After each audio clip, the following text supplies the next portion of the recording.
see what our participants are going to do with that. We have in the top of your screen, Moshe Halbertal of the Hebrew University, and also Yotam Hotam from the University of Haifa.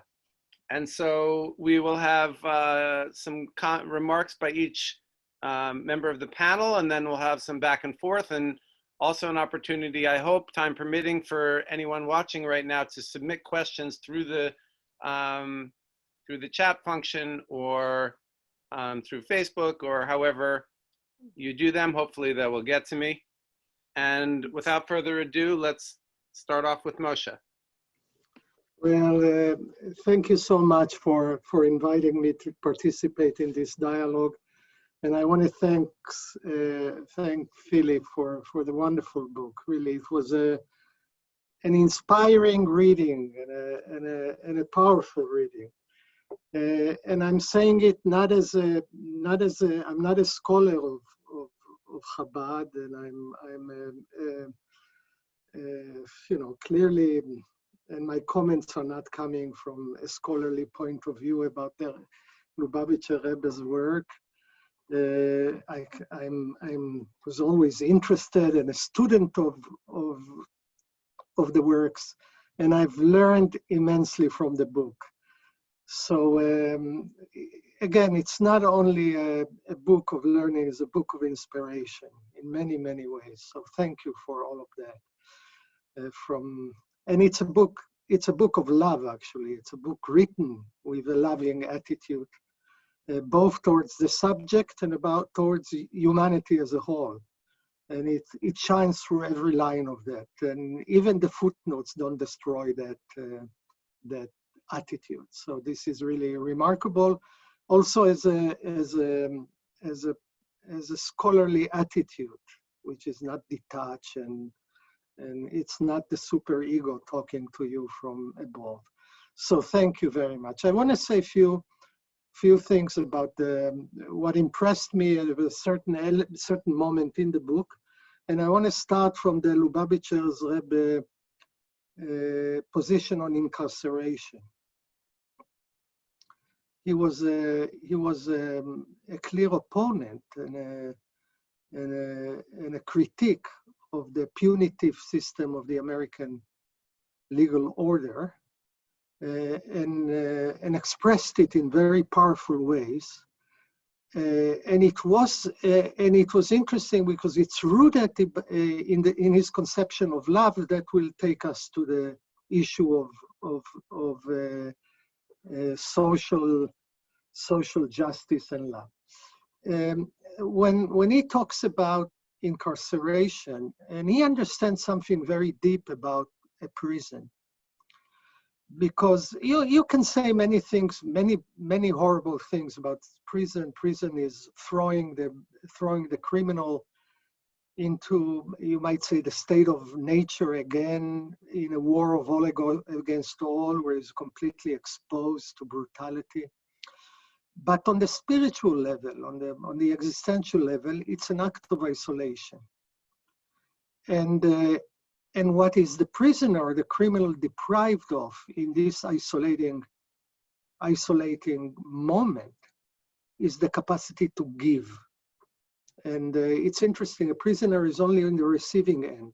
He cannot give even to his own children. There he is locked, she or he, mostly he, and incapable of giving. He's deprived of what defines us as human. You know, in Arabic they say, karam is giving, karam is also dignity. It deprives us of what it is to be a human in the deepest form, which is the capacity to give. Or in a different way is the capacity to love. Because if we want to say, if you put the idea of love at the center of your morality, rather than the idea of rights or the idea of obligation, you focus on giving, and also you focus on attentive giving, because love is always attentive. That's the distinction between being just loving and being merciful. Mercy doesn't have the attention. But if you love your spouse, you know that your spouse likes 1.5 teaspoons of sugar in the tea. It's the half teaspoon of sugar that makes the difference. Love is attentive. So an attentive giving, which defines us as humans. And a person in that condition, and the Lubavitcher Rebbe articulated very powerfully, is deprived of that humanity. And this is dehumanization. Dehumanization not only means being in a horrible state of being treated like a non-person, but being deprived in that condition of the capacity to give. I want to say also another thing, and that's an extension of this. There's so many things in the book and about that. And I think it's one of the most powerful halachot in tzedakah that the Rebbe mentioned, the Lubavitcher Rebbe mentioned, and mentioned in the book, which is that a poor person is also obligated in tzedakah. Because part of the condition of poverty, besides the lack of material resources to supply your needs, is that you're deprived in your dependency of the privilege of giving. And that's the humiliation of the poor. It's a very powerful halacha. By the way, there is a Yerushalmi, is not mentioned here in the text. One of the Talmud Yerushalmi I love the most is how the poor used to give tzedakah. They don't have anything. They used to exchange with one another what they got. It's tzedakah, right? This idea that you have to remember that that if you want to nourish love, and having the capacity to love is what makes us humans, is you shouldn't deprive people of the privilege of giving. And in one of the most fascinating conversations in the book about, and here there is another feature of the prison, which is all life, all meaningful life of individual is within the social network. And when you isolate a person from the social network, presumably you heighten the sense of individuality. By the way, here's a certain monastic fantasy, maybe a certain mystical fantasy, where your core identity is heightened by being removed. You deprive the individual of the capacity of well-being and flourishing as an individual. And here, I think, by the way, one very fascinating moment in the book is the exchange of the Lubavitcher Rebbe with Kaddish Luz about the kibbutz and communal life, where the Lubavitcher Rebbe warns Kaddish Luz and says, look, Don in the kibbutz life, which is so beautifully celebrates communal life, you will undermine the power of the community if you erase individuality. And you will undermine individuality if you deprive it of its social background. And here we come again to what we will call the ethics of love. So I want just to make a certain connections. I mean, all of this is embedded in a certain larger metaphysical point of view, etc.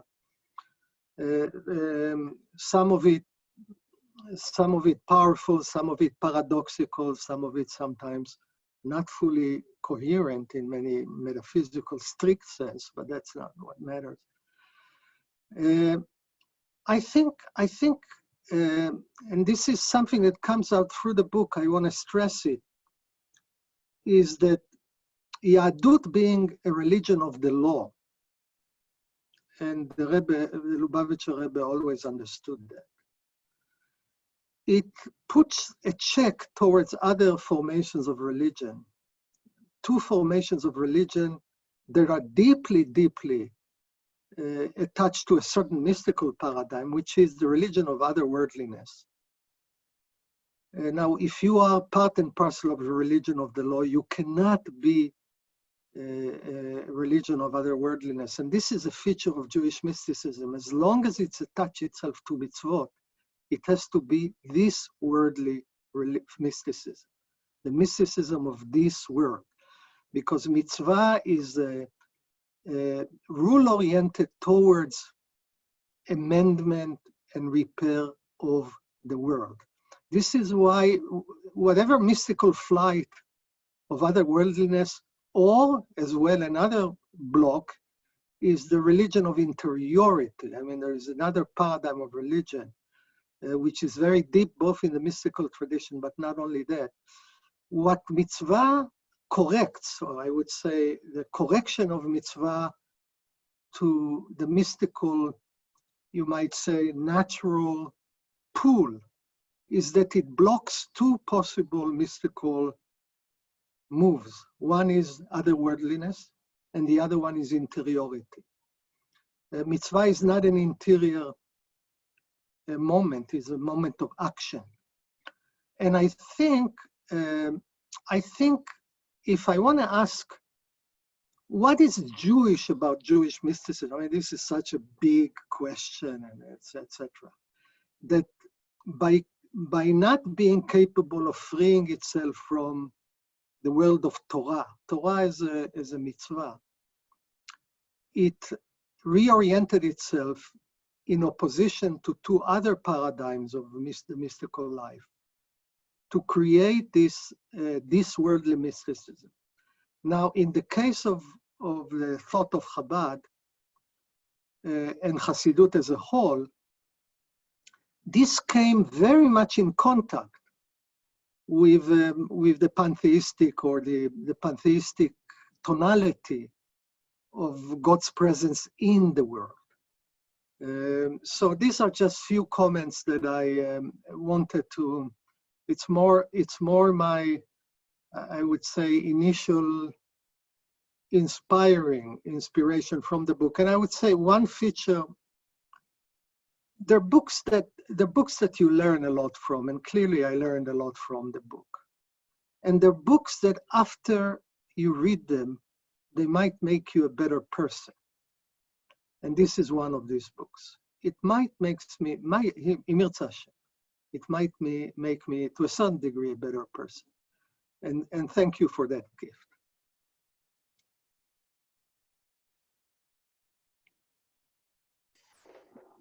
Thank you, Moshe. That was great. And Philip was shaking his head in approbation the whole time, as you could probably notice.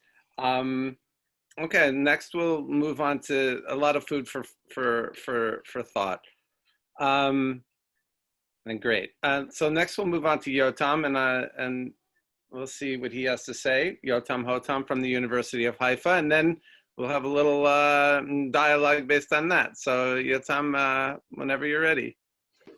Thank you very much. Do you hear me? You hear me okay? Yeah, okay. Thank you very much, Michael, Michael. Thank you for having me in this wonderful conference. Wonderful, weird times. And I want to thank Philip for his great book. And also, I joined Moshe with everything he said about the book. And also I enjoyed very much Moshe's talk. I wasn't sure that we'll have, there will be, issues that will connect us, but, hearing his talk, I think there are some issues that will be common for both of us, I hope. So my talk is in a way inspired. Moshe talked about inspirations. So I start also with the fact that my talk is inspired by the opening discussion in Philip's book. Now, what Philip is doing there in the introduction and the first chapter is that he reads the Hasidic social vision against the background of Max Weber's sociology, but also re-engages with modern sociology, Weber sociology, from the point of view of the Hasidic social vision. Now, Jonathan Grab talked about the contribution of this dual approach, dual movement to sociology, and covered that rather nicely last week in the session we had last week. So what I would like to do is something not very different, I hope, which is to speculate on possible relations between the interpersonal love and fellowship that is centered to Schneerson's social vision and presented so elegantly in Wexler's book. And so to kind of speculate on the relations between that and the concept of interpersonal love in critical theory, okay? And especially in Theodor Adorno's association between love and critique. And this is where, you know, what Moshe talked about, you know, critique of the fact that critique is of social structure is so, you know, deeply connected to the concept of love, to Schneerson's concept of love, is where I want also to put my finger on and to talk about that by, you know, discussing Theodor Adorno's also engagement with the concept of love and the way that, you know, Adorno brings together love and critique. So this is what I want to talk about. So again, you know, love plays, and again, you know, Moshe talked about that, and clearly love plays an important role in Schneerson's social vision, and it refers to interpersonal communal experience that involves God, what Philip calls vertical relations, and it is directed to the Jewish people, but there is kind of a tripartite division, Torah, Israel, and God. But Philip also makes the point, and this is an important point that Philip makes, that love applies to humanity at large, okay? And that it applies to all people as a form of universal responsibility. And there is here a citation that I like, because, you know, it talks about that, you know, the entire world is illuminated by this type of interpersonal love. So this is the point. This is the universalistic point that Philip makes, and what is important in this universalistic approach is that it demonstrates what Philip calls a theological realism of love, which means a focus on the material world, you know, mysticism of this worldliness, on the material world and the social conditions in which we find ourselves and that need to be addressed. My point would be that regarding these aspects of love, Theodor Adorno could not agree more, okay? So I'm moving now to talk a little bit about Adorno and his addressing of the concept of love. And what is especially interesting to me is to see how Adorno repeatedly, though not systematically, you know, but repeatedly talks not only of love, but also on how he connects love and critique. And this is clearly comes out in his writings in the 1960s. Okay, and there are many examples for that, some examples for that from his different writings, but I want to talk about one example because, you know, I don't want to take too much time. I just want to make clear one example. This comes from his lecture, Erziehung nach Auschwitz, Education After Auschwitz, a lecture from 1966, quite a famous one that is used, perhaps overused many times. And in this specific lecture, Adorno makes a differentiation. I need to explain a little bit. He makes a differentiation between two types of consciousnesses or two types of people. One, he talks about reified consciousness. This is one aspect. And then he talks about the other type of consciousness, which he calls critical self-reflection. So he negates between the two. Now, reified consciousness, which is actually a term that Adorno adopts from Lukács, is possessed by people who are uncritically absorbed into the existing social conditions, between the existing social conditions. So uncritical, reified attitude is discussed by Adorno, and this is the point to note, in terms of love. Okay, let me just make the quote. With this type of people, we are concerned, boldly put, with people who cannot love. Okay, an uncritical person, the person who cannot love, resembles for Adorno a societal monad whose coldness and indifference to the fate of others stood as a precondition for the ultimate dehumanization, right, for Auschwitz, a point which he reiterates then in many other presentations and lectures. Now, on the other hand, we have the power of reflection and the power of reflecting critically, which is also thought by Adorno in the same terms of an interpersonal ability to belong to all people without exception, as they exist today. So there is a bringing together of love and critique in a way in which the absence of the one somehow is connected to the non-existence of the other and vice versa. Now, such a bringing together of love and critique might seem strange, but it is actually not a new theme for Adorno.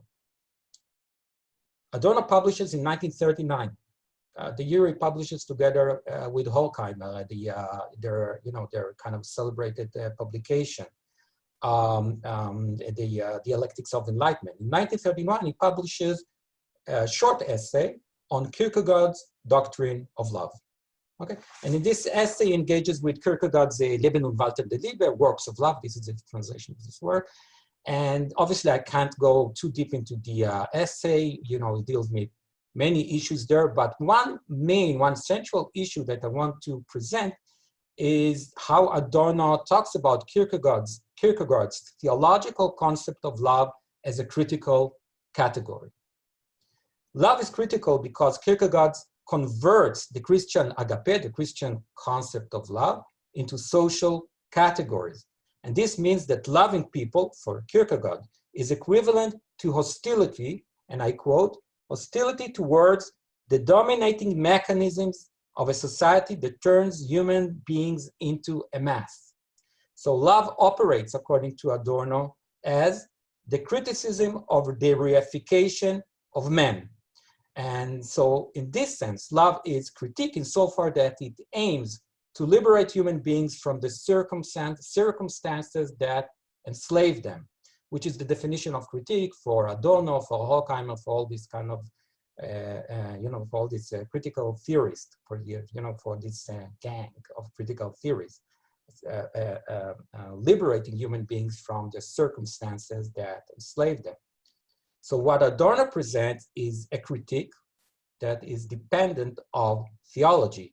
And I would like to push this a little bit further and to call it a form of critical theology. And such a critical theology takes love to represent resistance to in this world, in this worldliness, resistance to the reification of human beings, or better, resistance to enslaving circumstances. Now the point, and this is the second point here, the point that Adorno makes is that Kierkegaard's attempt fails, okay? And I believe that this is also a point in which Adorno distances himself from Christian theology in general. The reason for the failure lies in the fact that love for Kierkegaard become a matter of pure inwardness, which means that love of God is confined to the interior realm of the loving subject, over and against an external world that includes other people.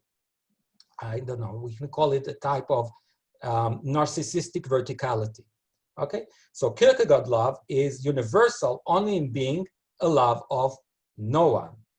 Perhaps one, and this is Adorno, I'm reading actually from my notes, perhaps one may most accurately summarize Kierkegaard's doctrine of love, this is Adorno arguing here, by saying that he demands that love behave toward all men as if they were dead.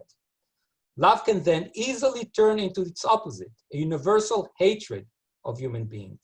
Love, and then Adorno, because of this interior narcissistic verticality, love becomes demonic love. This is Adorno, a retreat to pure inwardness to the extent of exhibiting animosity towards an imagined hostile exteriority, which again includes all human beings.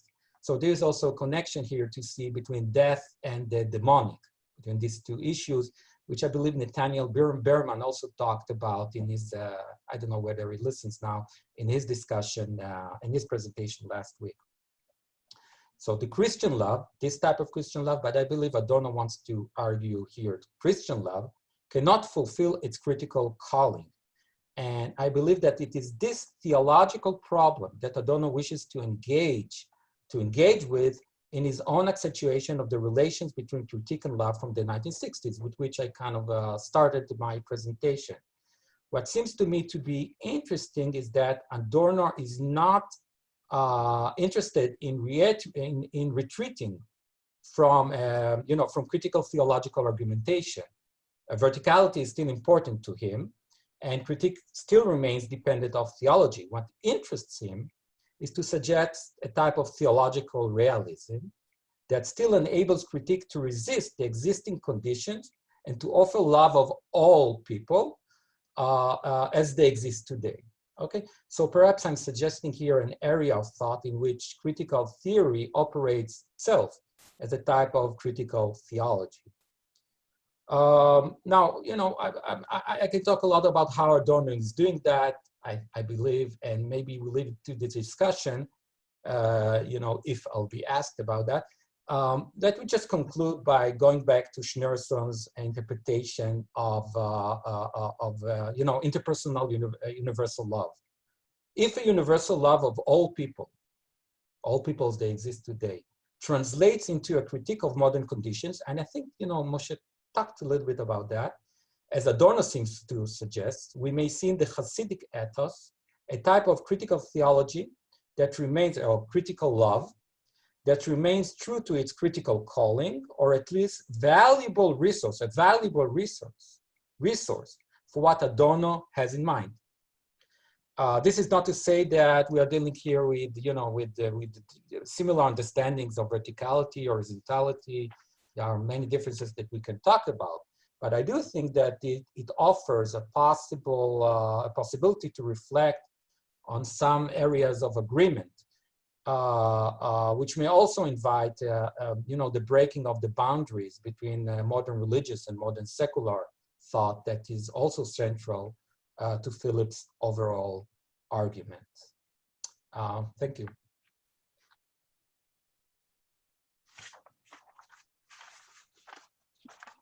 Thank you, Yotam.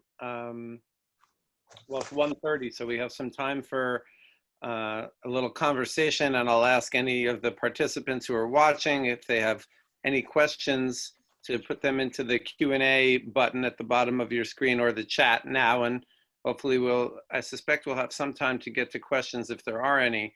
Moshe, did you want to have a response for a moment? Because we have some time to enjoy. Sure, thanks for your time. This was really illuminating in many ways, and Adorno's critique of the way I formulate the Adorno's critique of Kierkegaard's conception of love has to do with this worldliness orientation that blocks the movement of interiority as a religious attitude as a whole. In my view, it comes from through Chabad. It comes through the centrality of mitzvah as a orienting category to the world. In Adorno, it comes from his social concern and understanding. So this is clearly a very deep point. One thing that came to mind as you were talking is that if you ask yourself, what is exactly the attitude of love in the way it's understood in the tradition and other things, and it relates to what Yotam says. Love is an uninstrumental relationship, right? You love the other, or you recognize the other as a subject of love when you don't relate to the other as an instrument. And being in the grip, you always ask when you know that friendship is betrayed, when you realize that a friend has seen you merely as an instrument for his own advancement. It could have been reciprocity, but reciprocal, but it wasn't love. It wasn't genuine friendship. Now, what's powerful about this, and here is a kind of a critique of the Weberian world of technocratic instrumentalization, was this kind of iron cage, because the attitude of love means not treating either yourself or others as instruments. Now, I clearly you can, and this is essential to Yahadut, to to the Lubavitcher's Rebbe thought, you cannot love God without loving humans, because humans are loved by God, but also they represent features of God. So rejecting humanity means rejecting God. And from the perspective of that thought, you cannot love humans without loving God, because what makes humans lovable is the divine features in them. So, so there is that very powerful element. But I want to say something that relates to being human and being loving. I think our capacity to transcend instrumental relationships, meaning our capacity to free ourselves from the grip of fear and pleasure, right? Of punishment and reward. If we have such capacity, it's the transcendent in us, right? It's where we transcend, you might say, our initial conditions, right? We come to the world with a grip of immense fear of the world, and also seeing the world as a resource for pleasure. And therefore we tend to instrumentalize the world. And I would say the inner growth of a person as a person is the capacity to transcend that grip, which is done through love. And this is why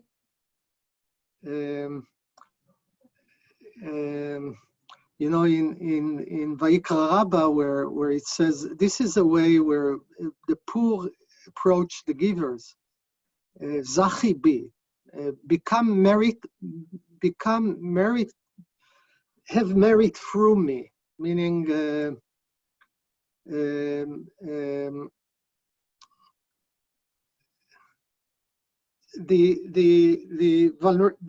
capacity, the receiving one is actually enabling you, is the giving one, because he's enabling you to transcend that grip of instrumentalization.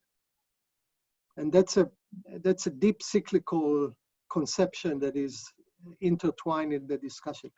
I want to say just another thing, and here maybe, you know, if we talk about love, there is a, you know, the rabbis say, "Ahava mekalkelet et hashura." One feature of the book is a certain particular, I would say, harsh description of the secular world, as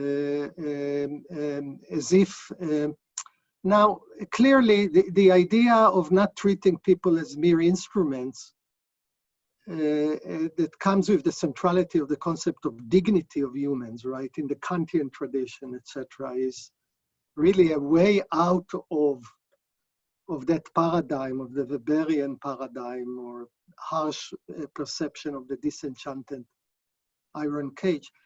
But there is something, when you talk about love rather than dignity, is that you're willing to accept and relate to the person's vulnerability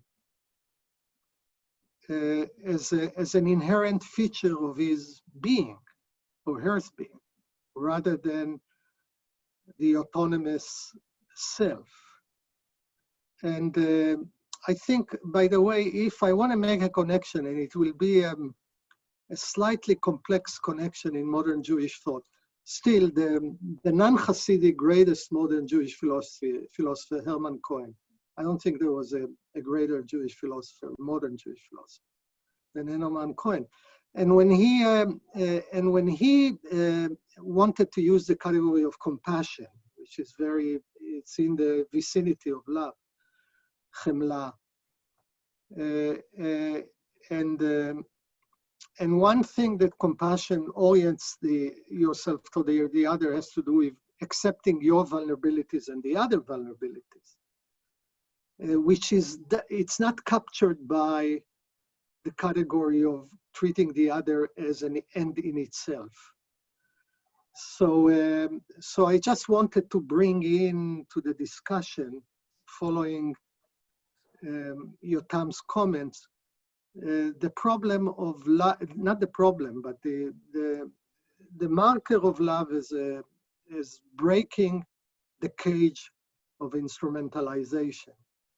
There's something deep to the attitude of love, which is a very powerful idea, both expressed in these texts and others.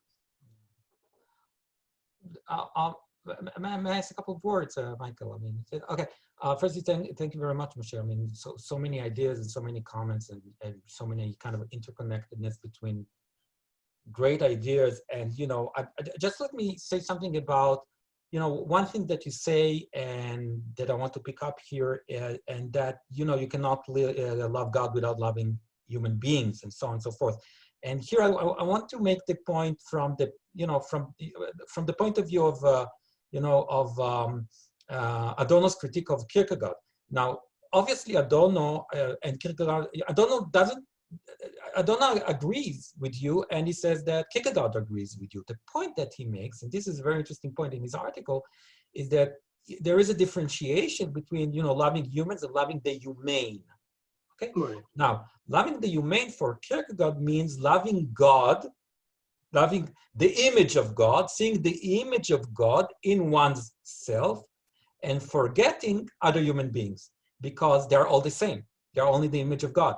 So what you actually love is the human, which means that you love God, and you forget to love other human beings. So to love other human beings. Just because you love the human, i.e., which means that you actually in a direct connection between the self and God, when other human beings are just an instrument for this direct relations. So it kind of makes this differentiation, and with the help of these differentiations, it makes the point that what happens to Kierkegaard is that because other human beings are an instrument for the loving of the humane, which means loving the image of God, is that, you know, he kind of turns, he kind of flips to hatred of other human beings. So that's a differentiation that, you know, that is very interesting to me, to, you know, the point that he makes, and probably it's quite, you know, a radical one, you know, concerning Kierkegaard.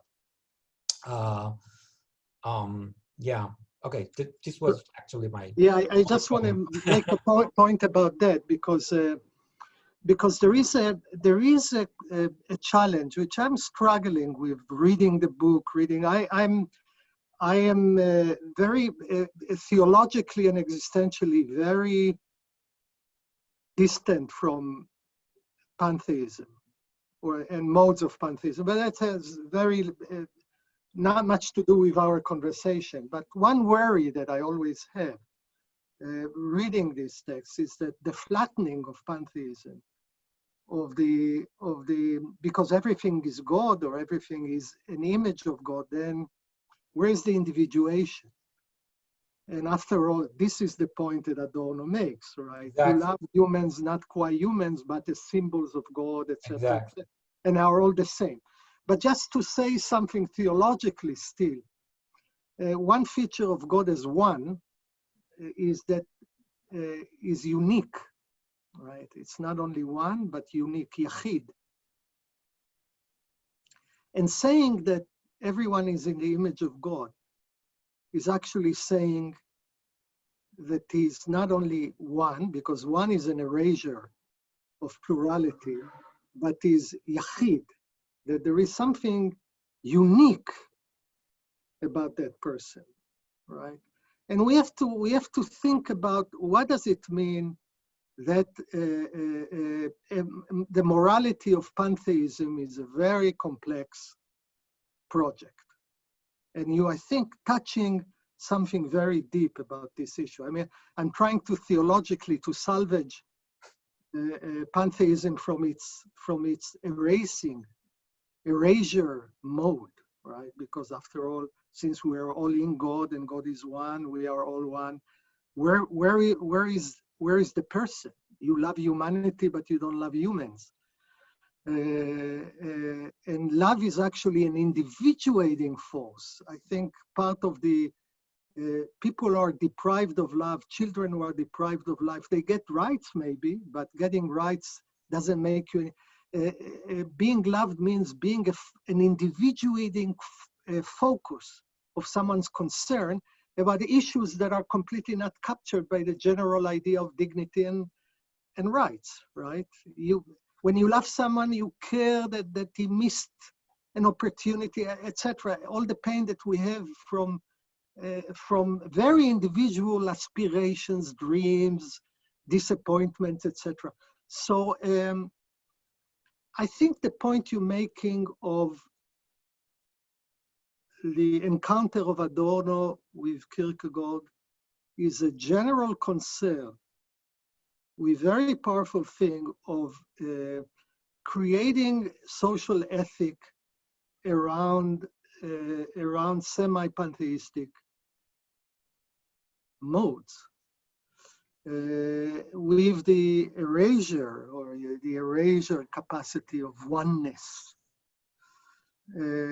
But to salvage it, maybe you have to go through the idea of uniqueness, right? Not echad, but yachid. Yeah. So we're gonna have to work through that question, but it brings something I think very deep about this mystical theology and social mysticism that are based on this ontological ethos, right? Okay. Hi, gentlemen. We are going to try to wrap up around 1:50. I did have one question in our last few minutes, which I guess brings us back to reality for a moment, although that was fascinating. And the question is, I'm paraphrasing a little bit from someone who's watching the conference who asks, how can one attract or achieve, get, so to speak, or have the love of another human or of God when he or she does not currently have it? How does one go about finding love, not in an instrumental way, but in a spiritual way, I guess, or maybe even in a tangible way? That's a hard question, I guess.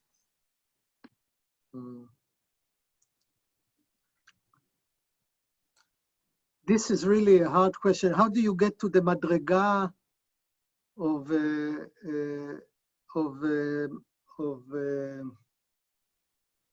love, right? Being capable of love yourself, right? And some of it has to do with just experiencing love of others to you or towards you, etc.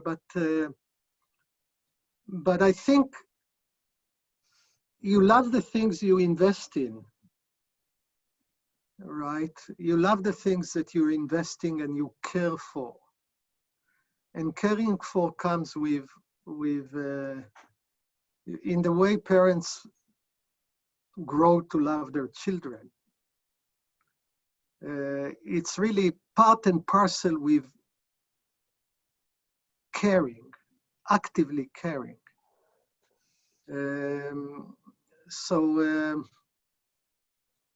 So you have to ask yourself, what is it in the world? And I'm sure every one of us have it. What is in the world that we care for, not because we earn from, not because we are rewarded by? What is it that and we will find instances of that in a very powerful way. It could be love of a country, it could be love of an idea, a value, and other things, and you extend from that. In what way I can extend that? By the way, I just want to say something, and this is an afterthought that has to do with incarceration and love. One thing that troubles me in the existing penal system And it's lack of the concept of kapara, atonement, because we know that punishment in the Jewish tradition is deeply connected to atonement. We are coming to Yom Kippur. And if I had to design the criminal system, I would bring back the criminal to the court after the criminal has served his punishment and embrace him back into society.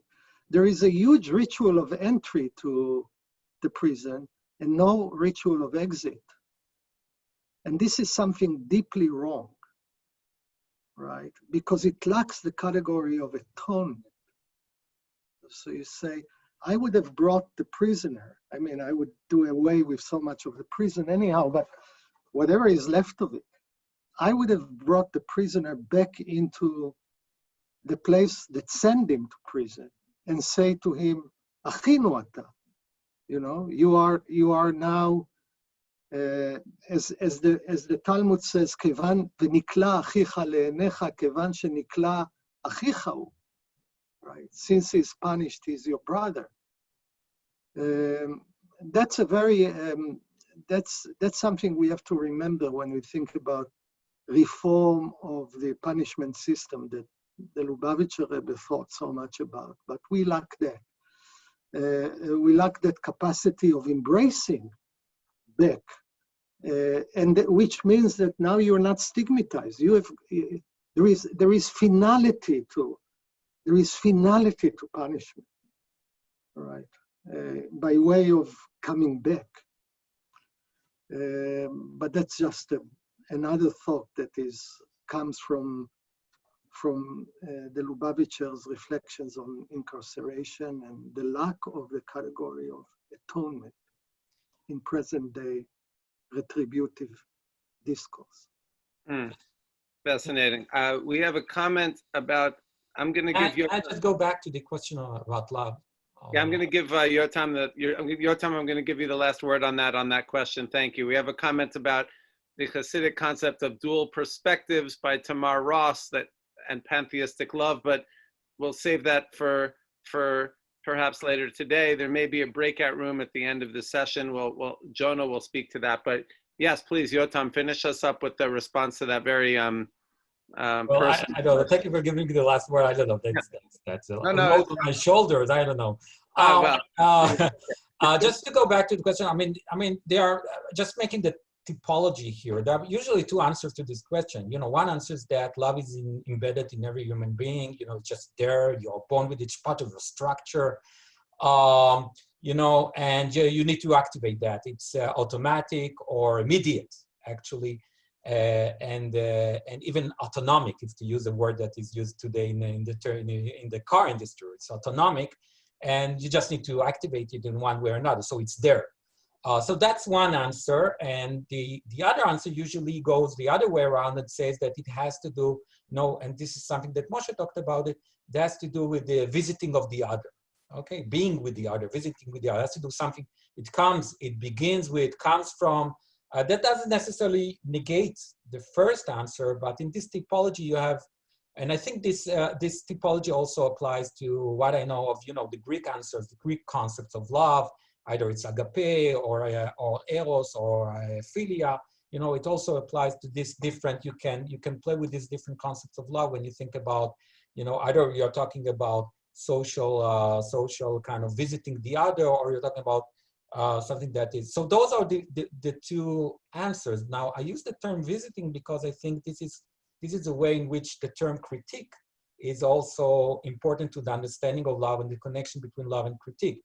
What I mean is that if you shift just, I don't know, as a play, as a language play, you shift from thinking about a critique and the critical from, English, say, to Hebrew, to the term bikoret, then the term is more, is enriched.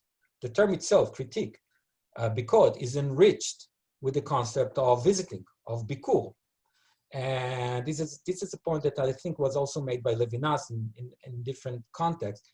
But if you think about, critical not as, not only as an analysis of something or understanding of something, but also as being with the other, then you can see how I think this applies very beautifully to also what Adorno wants to make, and even if probably he didn't think in terms of Hebrew.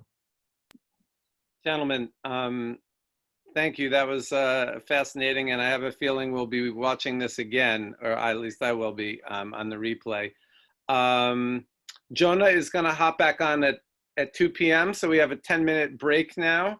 At 2 p.m., we're going to have Moshe Idel from Hebrew University, Hebrew University, speaking on adversity as a growth opportunity. And so we've been watching Social Vision and Love. Thank you, Moshe Halbertal and Yotam Hotam. That was very much.